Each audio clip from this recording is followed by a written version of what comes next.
नमस्कार, मैं doctor Mukesh Kumar Sharma, associate professor in zoology, सम्राट पृथ्वीराज चौहान गवर्नमेंट कॉलेज अजमेर। पिछली क्लास में हमने डीएनए बाइंडिंग जो डोमेन जो प्रोटीन्स होती है वो क्या होती है उसके बारे में डिस्कस किया था, और उसमें हेलिक्स टर्न जो हेलिक्स जो प्रोटीन होती है या डीएनए बाइंडिंग जो डोमेन प्रोटीन होती है, इसकी डिस्कवरी किस प्रकार से हुई थी उसके बारे में डिस्कस किया था।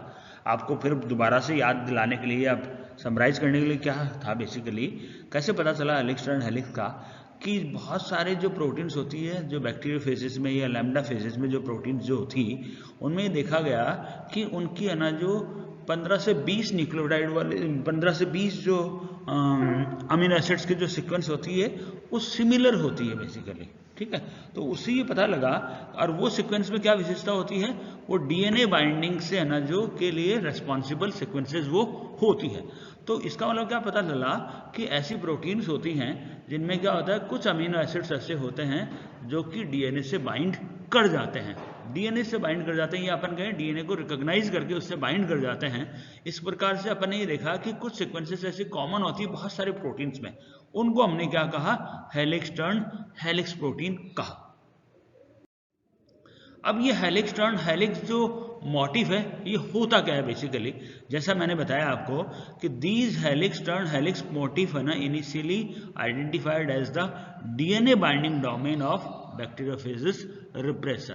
तो बेसिकली इनिशियली आइडेंटिफाइड कैसी हुई है, जो डीएनए बाइंडिंग जो डोमेन है किसका, बैक्टीरियोफेजिस के रिप्रेसर प्रोटीन्स का, जो कि लैक ऑपेरॉन में इंपॉर्टेंट रोल प्ले करते हैं।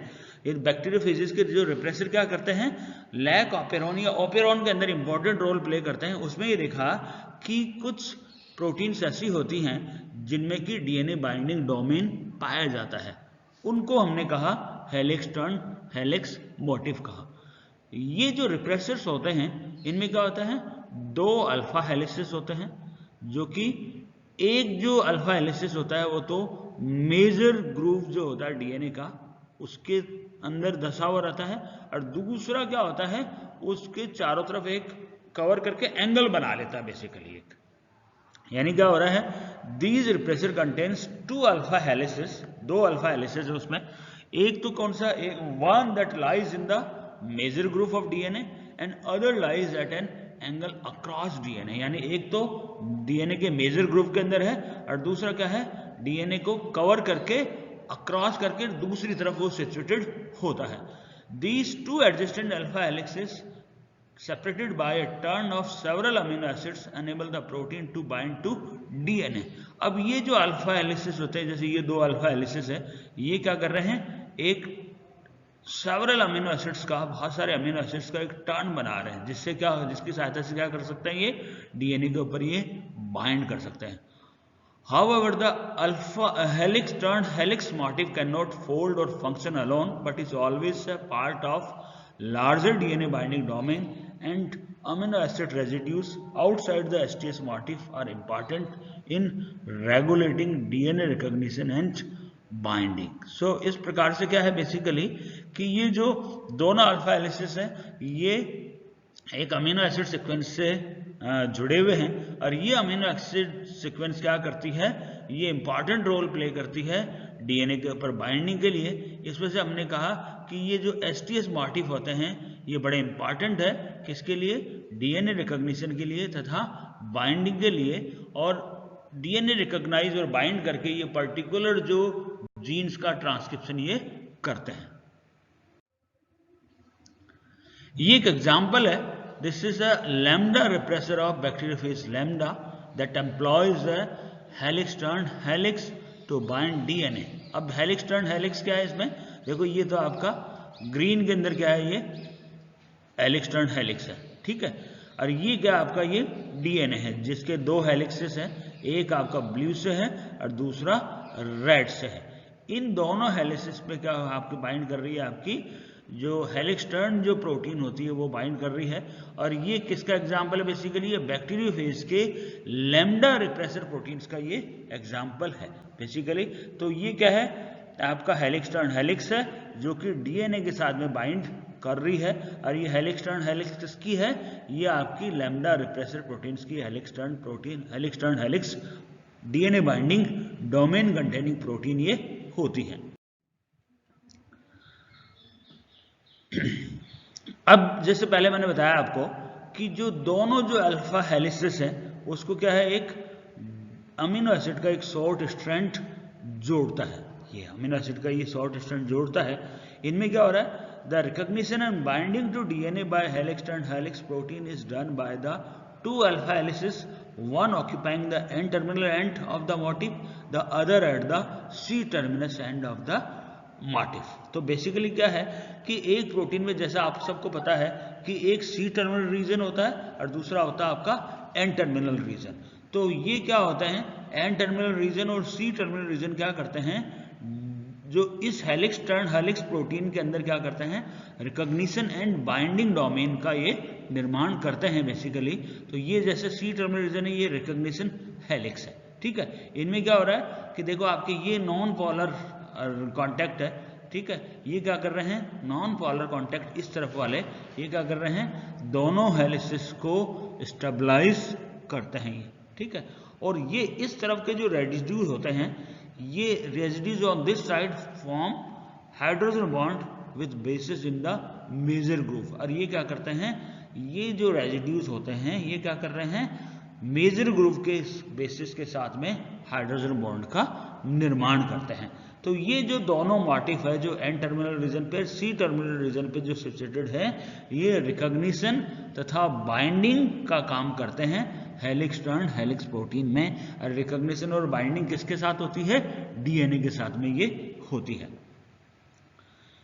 In most cases, such as the co-repressor, the second helix contributes most to DNA recognition and hence it is often called the recognition helix।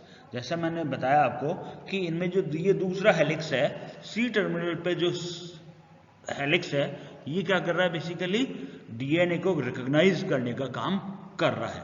और ये क्या कर रहा है, रिकॉग्निशन हेलिक्स का ये निर्माण करता है।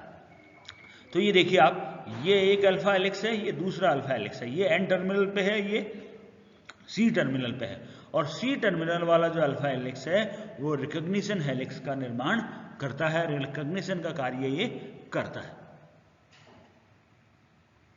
तो यदि हम इसकी समरी देखें बेसिकली, तो ये क्या है, ये तो नॉन पोलर कॉन्टैक्ट है जो क्या कर रहे हैं, जो मोटिफ को स्टेबलाइज कर रहे हैं। और ये जो एंड है आपके, ये क्या कर रहे हैं कि है ना, जो पोलर एंड का निर्माण कर रहे हैं, या अपन कहते हैं जो ये क्या कर रहे हैं कि हाइड्रोजन बॉन्ड का निर्माण करते हैं किसके साथ में, आपका जो डीएनए है उसके मेजर ग्रुव के बेसिस के साथ में ये हाइड्रोजन बॉन्ड का निर्माण करते हैं। और इस प्रकार से ये जो हेलिक्स टर्न जो हेलिक्स प्रोटीन होती है वो डीएनए के साथ में बाइंड करती है। आगे स्ट्रक्चर में बताऊंगा आपको कि किस प्रकार से ये बाइंड करती है। ये देखिए आप, है ना, two polypeptide chain with the motif joins to form a functional DNA binding protein। दोनों पॉलीपेप्टाइड जो चेन है वो क्या कर रही है, मोटिफ के साथ में किसके साथ में, फंक्शनल डीएनए बाइंडिंग प्रोटीन का ये निर्माण करती है, दोनों ज्वाइन करके और फंक्शनल डीएनए बाइंडिंग प्रोटीन का निर्माण करती है। इसमें क्या हो रहा है, बेसिकली कुछ ऐसे बेसिक अमीनो एसिड्स होते हैं जो क्या करते हैं, डीएनए के हेलिक्स के साथ में बाइंड करते हैं। तो बहुत सारे ऐसे basic sets of amino acids होते हैं जो क्या करते हैं, डीएनए के हेलिक्स के साथ में बाइंड करते हैं। और the transcription factors including this domain are in dimeric form. और जो ट्रांसक्रिप्शन फैक्टर्स होते हैं वो इस डोमेन में डायमेरिक फॉर्म की अवस्था में पाए जाते हैं, यानी दो जो ट्रांसक्रिप्शन फैक्टर मिलकर के क्या कर रहे हैं, ये डायमर का निर्माण कर रहे हैं। In general one helix is smaller and due to the flexibility of loop allows dimerization by folding and packing against another helix। The larger helix typically contains the DNA binding region। BHLH protein typically binds to a consensus sequence called an E box that composed of CANNTZ। NN का मतलब क्या है, कोई भी इनमें nucleotide हो सकता है। ये साइटोसिन हो गया, एडेनिन हो गया, और NN का मतलब दोनों में से कोई भी न्यूक्लियोटाइड हो सकता है। ये अगेन थाइमिन और ये अगेन गुआनिन। तो ये देखिए आप, ये आपका डीएनए है यहाँ पे, और ये आपके रिकॉग्निशन हेलिक्स है, ठीक ठीक है। इस रिकॉग्निशन हेलिक्स के साथ में इसने रिकॉग्नाइज किया और दोनों जो हेलिक्स थे उसके द्वारा इसने इसको कवर कर लिया है। दूसरे डायग्राम में और देख सकते हैं आप कि ये रिकॉग्निशन हेलिक्स है और ये जो हेलिक्स टर्न प्रोटीन है वो इसकी सहायता से इसको रिकॉग्नाइज करके जो मेजर ग्रुप है उसके साथ में ये बाइंड कर जाती है। और जो BHLH जो प्रोटीन का मैंने एग्जांपल बताया वो एक कंसेंसस सीक्वेंस के साथ में बाइंड करती है जिसको हम कहते हैं ई बॉक्स। और ई बॉक्स की जो स्ट्रक्चर होती है CANNTG वाला साइटोसिन, एडेनिन, कोई भी न्यूक्लियोटाइड चारों में से, और थायमिन और ग्वानिन, ये इनकी एक कंसेंसस सीक्वेंसेस होती है जिसके साथ में BHLH जो प्रोटीन होती है, हेलिक्स बी जो हेलिक्स लूप जो हेलिक्स जो प्रोटीन है वो इसके साथ में बाइंड होती है। A motif similar to helix turn helix motif is present in certain eukaryotic transcription factor that plays a key role in regulation of embryonic development. The DNA binding domain in these protein is called the homeodomain. ये बड़ा important है होम्योडोमेन, ये आपको बता रहा हूँ, अभी आपको बताऊंगा कि होम्योडोमेन कैसे इंपॉर्टेंट है। And the C-terminal region of homeodomain shows homology with the helix turn helix motif of the prokaryotic repressor. It contains 60 amino acids motif known as homeobox. इसमें क्या कि 60 अमीनो एसिड्स इस मोटिफ के अंदर होते हैं जो क्या करते हैं, होम्योबॉक्स का निर्माण करते हैं और ये एम्ब्रियोनिक डेवलपमेंट के अंदर ये इंपॉर्टेंट रोल प्ले करता है। जैसे एक जीन है एंटिनीपीडिया। एंटिनीपीडिया क्या है, basically it's a hox gene जो कि पहली बार ड्रोसोफिला के अंदर डिस्कवर्ड हुआ और ये क्या करता है, basically it control the formation of legs during development. यानी जो एम्ब्रियोनिक जो डेवलपमेंट होता है उसके अंदर जो ड्रोसोफिला होती है उसके लैग्स के डेवलपमेंट को ये कंट्रोल करता है। और यदि इसके अंदर मियूटेशन हो जाए तो म्यूटेशन, यदि इसकी रेगुलेटरी रीजन के अंदर यदि म्यूटेशन हो जाए तो इसके अंदर जो लैग बनने का जो डेवलपमेंट है ना वो अवरुद्ध हो जाता है, रुक जाता है। और लैग के बजाय क्या होता है, इसमें जो एंटीने का निर्माण हो जाता है। यानी क्या हो रहा है, लैग जो है, पीडिया जो है वो एंटीने का निर्माण कर रहा है। इसमें से अपन किसको कहते हैं, एंटीनीपीडिया। यानी सेकंड लैग पेयर किस में कन्वर्ट हो जाती है, एक्टोपिक एंटीने में कन्वर्ट हो जाती है। इसमें से क्या हो रहा है, एंटीनीपीडिया जो आपका जो होम्योबॉक्स है ये बहुत इंपॉर्टेंट है और ये क्या कर रहा है, जो आपका ड्रोसोफिला के अंदर लैग के डेवलपमेंट को कंट्रोल कर रहा है। और यदि इस जीन के अंदर यदि कोई डिफेक्ट हो जाए म्यूटेशन से तो लैग के बजाय ड्रोसोफिला के अंदर जो सेकंड पेयर ऑफ लैग है उसके बजाय क्या हो जाता है, एक्टोपिक एंटीने का निर्माण हो जाता है। तो इस प्रकार से जो ये होम्योबॉक्स है ये क्या कर रहा है, एम्ब्रियोनिक डेवलपमेंट के रेगुलेशन को एम्ब्रियोनिक डेवलपमेंट के रेगुलेशन में ये एक इंपॉर्टेंट रोल प्ले कर रहा है या की रोल प्ले कर रहा है इसमें। ये देखिए आप हेलिक्स टर्न हेलिक्स की स्ट्रक्चर देखिए आप कि ये देखो ये आपका एन टर्मिनल रीजन है और ये सी टर्मिनल रीजन है, ठीक है। ये जो हेलिक्स है ये क्या है, बड़ा है जो कि रिकॉग्निशन हेलिक्स का निर्माण कर रहा है। और ये देखिए आप, ये मेजर ग्रुव के ऊपर ये बाइंड कर गया और ये वाला जो रीजन है जो आपका जो छोटे से स्ट्रेच ऑफ अमीनो एसिड के साथ में जुड़ा हुआ है ये इसके चारों तरफ होकर के और इन्होंने क्या किया, इसके डीएनए के साथ में बाइंड कर गया और फर्दर ट्रांसक्रिप्शन को ये स्टिमुलेट करेगा। किस प्रकार से करेगा ये हम आगे की क्लास में लेंगे। आज के लिए हम लोग इतना ही लेते हैं। धन्यवाद।